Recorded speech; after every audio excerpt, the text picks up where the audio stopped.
Bem, e se preparem aí que vem conta de luz no pedaço, hein? Ah lá, falei? O Congresso Nacional derrubou os vetos do presidente Lula aos chamados jabutis na legislação sobre energia eólica em alto mar.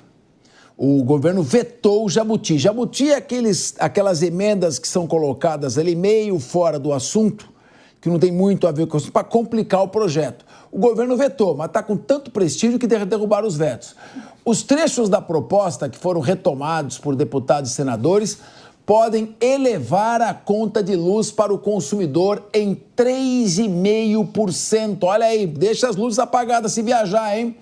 O que representaria um impacto de até 197 bilhões de reais, segundo cálculos da equipe econômica.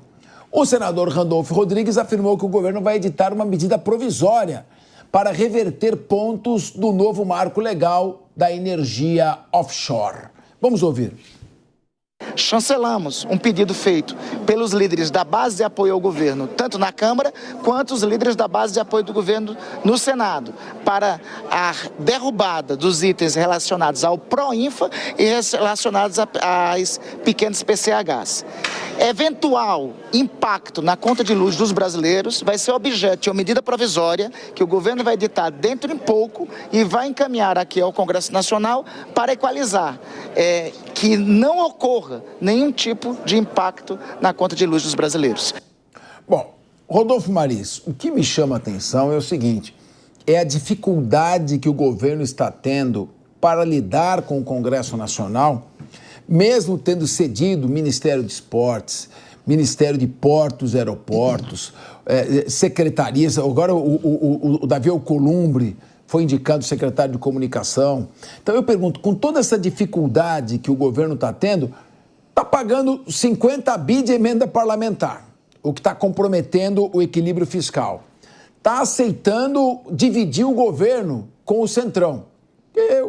O próprio Zé Dirceu disse, esse é um governo que não é um governo de esquerda mais, já é um governo do Centrão. Então não é o presidente Lula que está governando, é o Centrão que está governando. E aí vem esse negócio, derrubar vetos para manter emendas jabutis que só elevam o preço da conta de luz. O Congresso também não está muito preocupado com a população, não, né?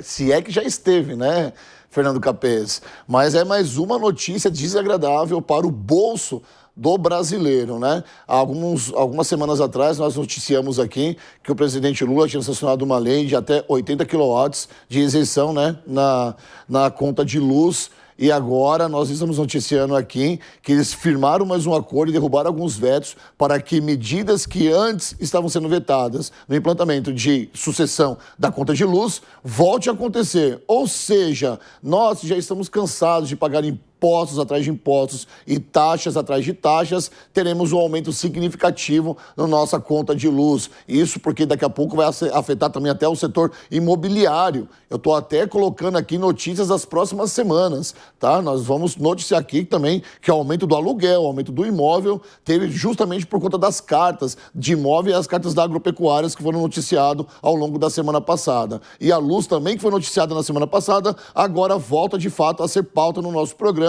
porque foi bem falado, a conta de luz para o brasileiro, ela não tende a diminuir, muito pelo contrário, ela tende a aumentar. Isso por conta de uma grande parcela de culpa de quem está administrando esse país. Muito bem.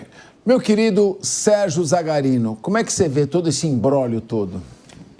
Da mesma forma que quem está em casa nos assistindo, de forma muito confusa. Afinal de contas, a oposição ela fez um esforço para fazer a derrubada dos vetos do atual governo, muito em razão de ser apenas oposição e não, de fato, conseguir apresentar para a população brasileira de forma muito concreta quais serão os ganhos com essa derrubada do veto do atual governo. Já que uma das propostas uma das fundamentações do veto do atual governo foi de que não existe dinheiro o suficiente agora para a construção compulsória de algumas usinas de energia hidrelétrica, por exemplo. Então, é algo que está muito confuso, ficou de fato confuso. A oposição não pode ser oposição só por ser.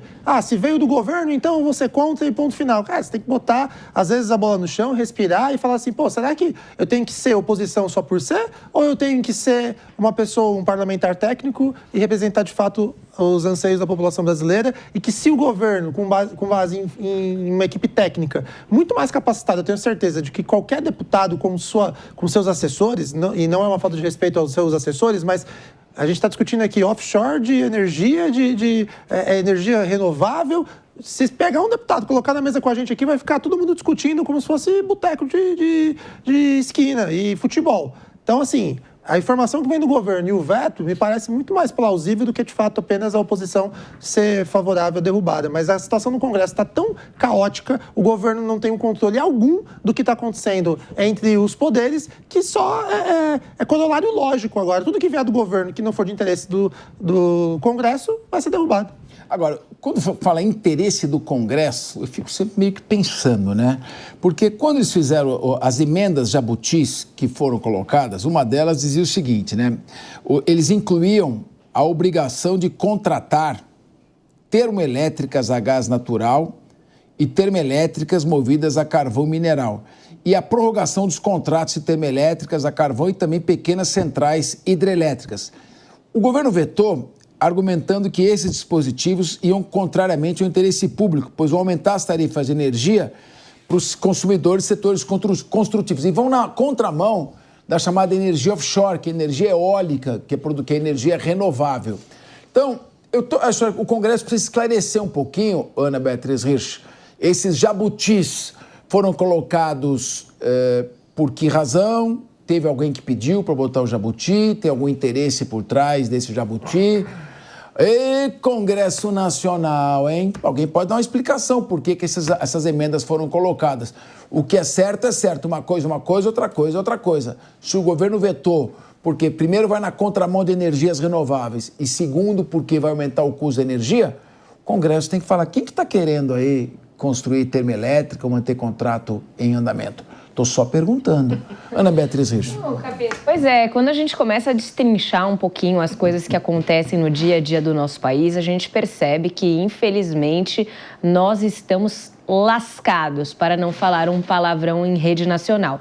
O que acontece é que nada parece ser feito para proteger o interesse público. Nada parece ser feito para alcançar o bem-estar social.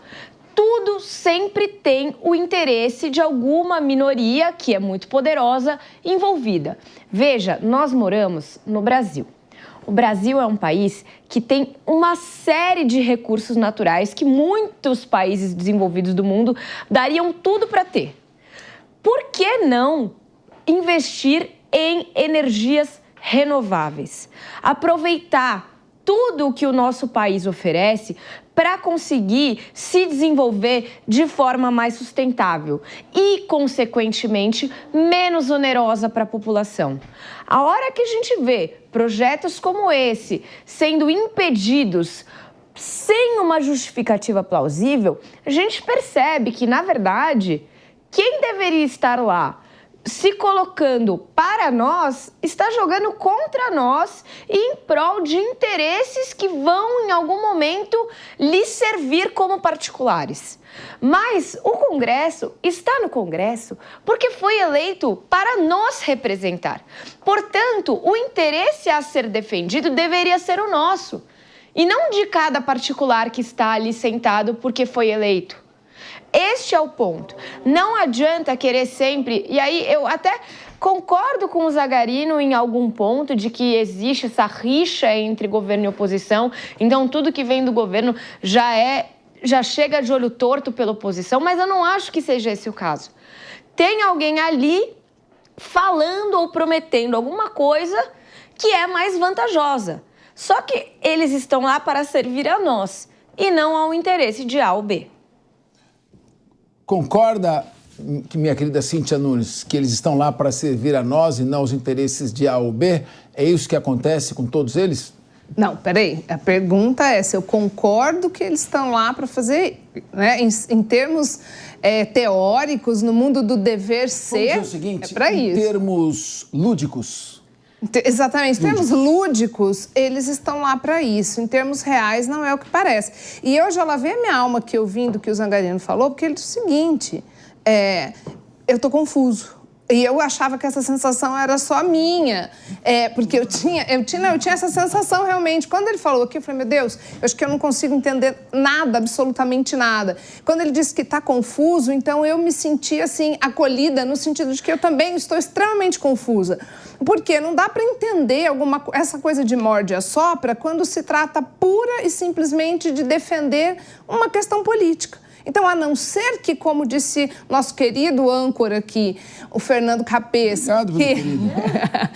Mas é verdade, né? Quem aqui dá o tom do nosso debate? Se ele tá bravo, o debate fica bravo também. Mas, como ele bem disse, a não ser que o Congresso venha e explique para nós, réis mortais ignorantes, qual é o sentido de tudo isso, então possamos ficar esclarecidos, até que isso venha... O que parece realmente é que é puramente um cabo de guerra. Se é do governo, a gente vai vetar. Mas não é só isso, né? Não pode ser. A gente não pode ser tão ingênuo de achar que é puramente isso. Como disse a Beatriz, alguém está ganhando com tudo isso. É impossível. A não ser que realmente ninguém faça a menor ideia, assim como nós, do que está acontecendo. Muito bem. É como diria... Seu José, motorista da... Bravo ele não é, agitado é um pouco.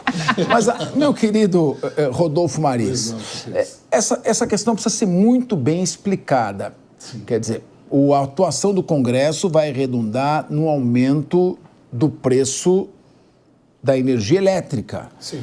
E, na verdade, o Congresso, eu entendo que o governo, a administração, por pior que ela seja, ela deve estabelecer por coerência uma linha de gestão. O Congresso começa a se meter, são interesses que você não sabe de onde vem e começam a atrapalhar o desenvolvimento. Então, o governo está desenvolvendo o quê? Uma linha de energia offshore renovável, energia eólica, está querendo migrar para energia limpa, o mundo está caminhando nesse sentido. Por que tem que prorrogar os contratos? Quem tem que decidir se o contrato vai ser prorrogado ou não é a própria administração? Não é o Tesouro que tem que fazer essa avaliação? Como é que um deputado se mete dessa maneira numa gestão, numa administração que vai impactar em custos para o Tesouro Nacional? Então, isso mostra, em primeiro lugar, desorganização, individualismo do Congresso, mas o que me deixa assim indignado é o governo não ter controle sobre isso. Sim. Ele não tem uma base parlamentar, ele tem uma base louca para jogar com o time principal na CPI do INSS, não tem uma base louca para manter os vetos que são importantes nesse caso? Me explica, o governo está perdido? Está perdido, Capês. E a gente vê um protagonismo gigantesco do presidente Lula em lugares onde ele não deveria ser protagonista, porque ele tem ministros do desenvolvimento, ele tem outros ministros que poderiam ser agora protagonistas, irem à frente e tomarem essas conversas, como todos os outros deputados e ministros de outros países que têm esse tipo de energia o fazem. Não fica a critério do presidente estar se metendo somente nesse assunto. Basta ele ter pessoas competentes do seu lado, ministros, por exemplo, sentar à mesa com eles e debater sobre esse assunto, porque o mundo inteiro já está se capacitando diante dessa energia renovável. O Brasil está ficando atrás. Eu lembro que lá, aqui no Linha de Frente mesmo, no primeiro ano de governo Lula, isso também foi pauta e foi derrubado porque no Brasil, nesse momento, não era interessante ter esse tipo de energia, porque ia custar muito caro. Se naquele momento ia custar caro, agora os números, Capês, é de 197 bilhões ao longo de 25 anos, o que vai dar um aumento na nossa conta de 3,5%. Ou seja, vai aumentar, mas ao longo desses 25 anos, nós teremos ali talvez um Brasil muito melhor lá na frente. E o debate ele é válido, Capês, tem que sentar e debater. O que falta agora para esse governo é ter pessoas talvez um pouco mais sérias, um pouco mais coligadas a esse assunto e inclinada a resolver a energia elétrica no nosso país.